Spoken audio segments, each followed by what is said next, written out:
रोजा रोजा धोले शिवाला हो तेरे लेके कंठी माला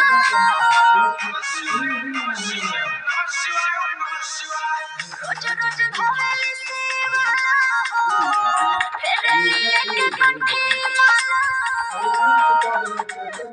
लगे भक्ति में डूबल नारानी हो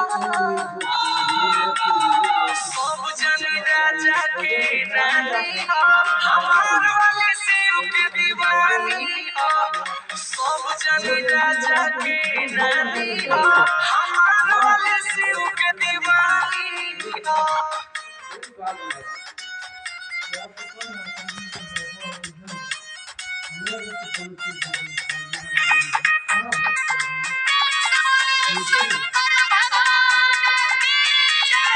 हर घर शिव के माला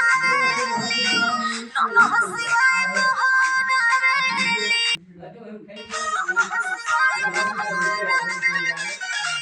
करेली सावन में सेवा हो जाले खुश महादेवा नमो पूरा चिजदानी हो सब जन राजा के रानी हो हमार वाले शिव के दीवानी हो सब जन राजा के रानी हो हमार वाले शिव